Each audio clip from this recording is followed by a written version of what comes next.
Good morning everyone. आज हम paper 203 educational technology and ICT में meanings and importance of mass media के बारे में जानेंगे।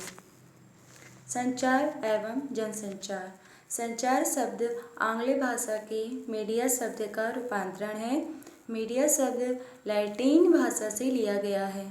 संचार एवं जनसंचार का अर्थ एक व्यक्ति द्वारा दूसरे व्यक्ति तक सूचनाओं के आदान प्रदान की कला संचार कहलाती है। संचार एक प्रक्रिया है जो दो या दो से अधिक व्यक्तियों के मध्य घटित होती है तथा इसके माध्यम से अभिव्यक्तियों, इच्छाओं, आदर्शों एवं सूचनाओं इत्यादि का आदान प्रदान होता है। मार्शल मैकलुहन के अनुसार संचार मनुष्य के लिए वह साधन है जो उसे उन लोगों को प्रभावित करने योग्य बनाता है जो उसके आमने सामने संपर्क में नहीं है। जनसंचार माध्यम शब्द 3 शब्दों से मिलकर बना है। जन का अर्थ है व्यक्तियों का बड़ा समूह, संचार का अर्थ है प्रसारित करना तथा माध्यम ऐसा साधन है जिसके द्वारा प्रसार किया जाए। इस प्रकार जनसंचार माध्यम वे माध्यम हैं जो बड़े समूह के समान संदेशों को प्रसारित करते हैं। जैसे कोई व्यक्ति टेलीफोन पर दूसरे व्यक्ति से बात करता है तो यह संचार है, लेकिन जब वही व्यक्ति रेडियो पर अपनी बात असंख्य लोगों से कहता है तो उसे जनसंचार कहते हैं। शिक्षा में जनसंचार माध्यम। जनसंचार का प्रयोग प्रौढ़ शिक्षा, विकासात्मक कार्य, कृषि, परिवार नियोजन आदि क्षेत्रों में किया जा चुका है। फिर भी प्राइमरी, माध्यमिक, उच्च शिक्षा में इनके प्रयोग को सुव्यवस्थित अथवा प्रभावी बनाने के कम ही प्रयास किए गए हैं। वर्तमान में शिक्षा के क्षेत्र में हम जिन बड़ी समस्याओं का सामना कर रहे हैं वे हैं: पहला, प्राइमरी शिक्षा का सार्वभौमिकरण। दूसरा, प्रौढ़ निरक्षरता उन्मूलन। तीसरा, शैक्षिक सुविधाओं के वितरण में अनियमितता या असंतुलन। चौथा, सतत शिक्षा के बहुत कम प्रयास। और पांचवा, औपचारिक स्कूली व्यवस्था का निम्न स्तरीय होना। जनसंचार माध्यमों का महत्व। जनसंचार के माध्यमों का महत्व निम्नलिखित बिंदुओं के अंतर्गत स्पष्ट किया गया है। पहला, स्थायी अधिगम। जनसंचार माध्यम के द्वारा स्थायी अधिगम होता है, क्योंकि जितना अधिक ज्ञानेंद्रियों का उपयोग होगा, अधिगम उतना ही अधिक स्थायी होगा।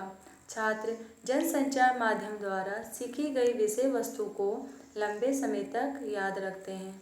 दूसरा, स्थान एवं समय से परे। जनसंचार माध्यम द्वारा किसी घटना का प्रसारण किसी भी स्थान व किसी भी समय किया जा सकता है। उसमें समय व सीमा का बंधन नहीं है।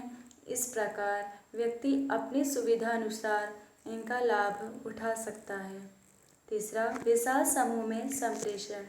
भारत जैसे अधिक जनसंख्या वाले विकासशील देश में जनसंचार माध्यमों का शिक्षा में विशेष महत्व है। संचार माध्यमों द्वारा एक साथ लाखों लोगों में आसानी से प्रसारण किया जाता है। इसके द्वारा धन, समय एवं शक्ति की बचत भी होती है। चौथा, जीवन की जटिलताओं का निराकरण। जनसंचार माध्यमों ने दुर्गम क्षेत्रों में रहने वाले लोगों के लिए जो शिक्षा ग्रहण करने में रुचि रखते हैं, शिक्षा प्राप्त करने के अवसर प्रदान किए हैं तथा रोजगार के साथ साथ भी शिक्षा ग्रहण करना आसान बना दिया है। पांचवा, राष्ट्रीय की भावना का विकास। जनसंचार माध्यम से सशक्त माध्यम है जो राष्ट्रीय की भावना का विकास करने में महत्वपूर्ण भूमिका निभाते हैं। हम अपनी भारतीय संस्कृति एवं सभ्यता का प्रसारण संपूर्ण राष्ट्र में कर सकते हैं। अतः यह वे माध्यम हैं जिनके द्वारा राष्ट्रीयता का विकास आसानी से किया जा सकता है। छठा, दुर्गम स्थानों पर शिक्षा। जनसंचार माध्यमों के द्वारा दूरवर्ती, भयावह और दुर्गम स्थानों में भी शिक्षा आसानी से प्रदान कर सकते हैं। संसार के किसी भी भाग में घटित होने वाली घटनाओं को भी ग्रहण करने के लिए प्रभावशाली साधन है। सुदूर स्थानों पर बैठे व्यक्ति आसानी से शिक्षा ग्रहण कर सकते हैं। एंड लास्ट, जन शिक्षा।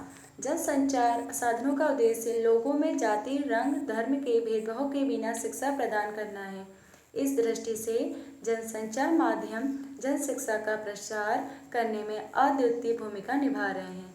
यही कारण है कि आज देश में निरक्षर लोगों की संख्या दिन प्रतिदिन तेजी से कम होती जा रही है।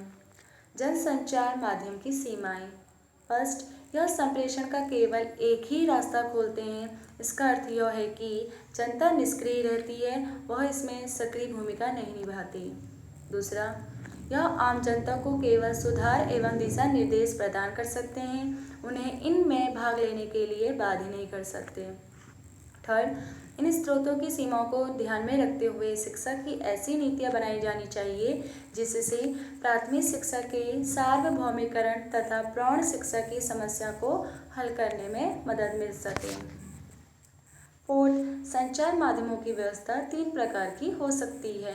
पहला, अनायास रैंडम अरेंजमेंट, चीज़ों को किसी विशेष क्रम में नहीं रखा जाता।